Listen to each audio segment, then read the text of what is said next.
¿Qué pasó con las parejas que se comprometieron pero no llegaron a celebrar la boda? Historia 1. Él cambió. Un día cocinábamos juntos, eligiendo colores para las invitaciones, y al siguiente diseccionaba mi tono cada vez que hablaba con otro hombre. Sospechas, vigilancia, ira contenida. No quería una pareja. Quería repetir el matrimonio de sus padres. Control sin confianza. Rutina sin ternura. Miseria disfrazada de compromiso. Creía que eso era normal. Creía que eso era amor. Tuvimos largas conversaciones, muy serias. En la mesa, en el coche, de noche cuando todo dolía lo suficiente como para ser sincero. Yo explicaba, primero con calma, luego con desesperación. Esto no podía durar. No quería un futuro construido sobre celos. Él asentía, decía lo correcto, prometía, pero nada cambiaba. Al contrario, empeoraba. Empecé a imaginar la boda no como un inicio, sino como una cuenta atrás. 5 años, máximo. Eso nos daba. Sabía que estaría divorciada antes de los 30. Lo sabía en las entrañas. Lo único estúpido fue lo que tardé en actuar. Rompí el compromiso. Cada uno siguió su camino. La vida avanzó. Nos casamos con otras personas. 25 años después, yo sigo con mi marido. La última vez que vi a mi ex, estaba amargado, cruel, atrapado en un guión torcido, aún furioso, como si yo le hubiera quitado algo, en vez de salvarnos a ambos del desastre. Y entonces empezó lo raro. 3 años después de romper conocí a alguien, divertido, amable, sólido sin necesidad de fingir. Había ido a la escuela con mi ex, ni lo reconocí la primera vez que lo vi, años atrás, cuando aún estaba comprometida. No me cayó bien entonces, mal momento, pero al reencontrarnos, todo encajó, sin drama, sin guiones, nos comprometimos, y mi ex volvió a la vida.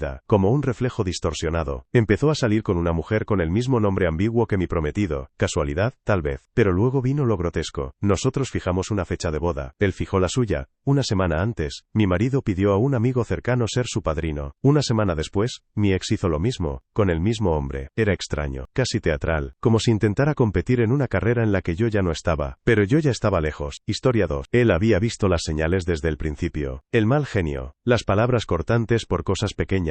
Explosiones breves y feas, pero las excusaba. Estrés, juventud, se le pasará, y se quedó. 6 años. Durante ese tiempo dio todo lo que pudo. Pagó su universidad cuando los préstamos no alcanzaban. La dejó mudarse con él cuando no tenía dónde ir. Invirtió en terapia, en sesiones destinadas a contener una ira que nunca se fue. Incluso llevó a toda su familia, hasta el último, de viaje a Hawái con su propio dinero. Ahora lo admite. No fue generosidad, fue desesperación. No estaba construyendo una vida. Estaba intentando construir una versión de ella que no existía, y entonces murió su padre. No fue un golpe inmediato. El duelo rara vez lo es. Llegaba en oleadas, y una mañana, en silencio, lo aplastó por completo. Su padre nunca vería su boda, nunca conocería a sus nietos, nunca estaría a su lado como padrino, ni daría un brindis, ni ofrecería un último consejo. Y lo peor, que había desperdiciado esos años. No solo los suyos, también los de su padre. El tiempo que no pasaron juntos, las oportunidades perdidas, los consejos que no quiso escuchar, que el amor no cambia a quien no quiere cambiar, que esperar no es lealtad cuando se convierte en autodestrucción. No escuchó, hasta que fue demasiado tarde. Entonces lo terminó.